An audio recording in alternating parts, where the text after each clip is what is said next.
राजाओं का पहला ग्रंथ अध्याय 12 पद संख्या 26 से 32 और अध्याय 13 पद संख्या 33 से 34 तक।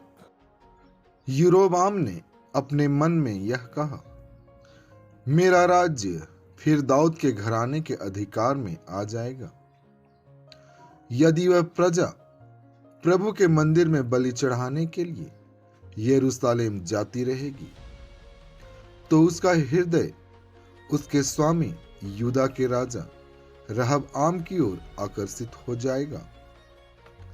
ये लोग मेरी हत्या करेंगे और यूदा के राजा रहबाम के पास लौटेंगे।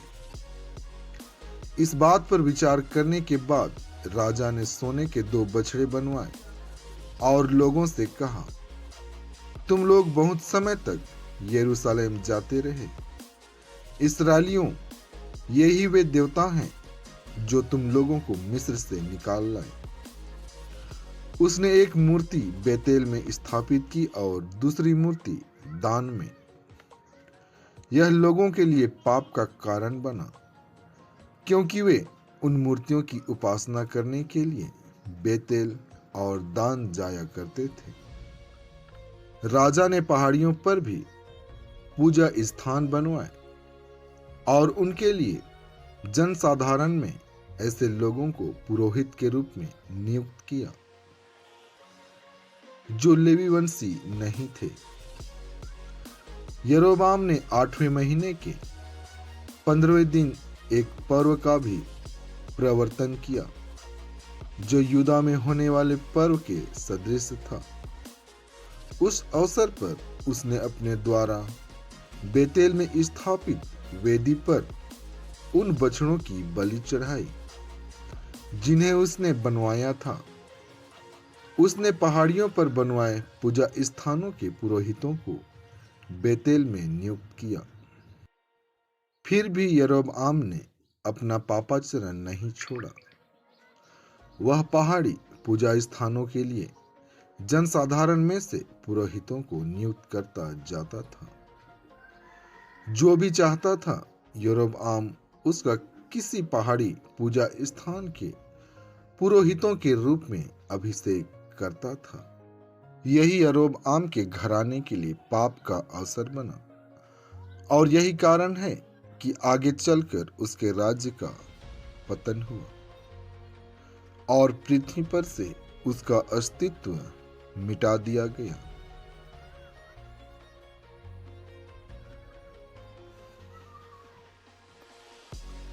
आज का पवित्र सुसमाचार संत मार्कुस से लिया गया है। अध्याय 8 पद संख्या 1 से 10 तक। उस समय फिर एक विशाल जनसमूह एकत्र हो गया था और लोगों के पास खाने को कुछ भी नहीं था। ईसा ने अपने शिष्यों को अपने पास बुलाकर कहा, मुझे इन लोगों पर तरस आता है। ये 3 दिनों से मेरे साथ रह रहे हैं और इनके पास खाने को कुछ भी नहीं है। यदि मैं इन्हें भूखा ही घर भेजूं, तो ये रास्ते में मूर्छित हो जाएंगे। इनमें कुछ लोग दूर से आए हैं। उनके शिष्यों ने उत्तर दिया, इस निर्जन स्थान में इन लोगों को खिलाने के लिए कहां से रोटियां मिलेगी? ईसा ने उनसे कहा, तुम्हारे पास कितनी रोटियां हैं? उन्होंने कहा, 7। ईसा ने लोगों को भूमि पर बैठ जाने का आदेश दिया और वे 7 रोटियां लेकर धन्यवाद की प्रार्थना पढ़ी और वे रोटियां तोड़ तोड़ कर शिष्यों को देते गए ताकि वे लोगों को परोसते जाएं। शिष्यों ने ऐसा ही किया। उनके पास कुछ छोटी मछलियां भी थीं।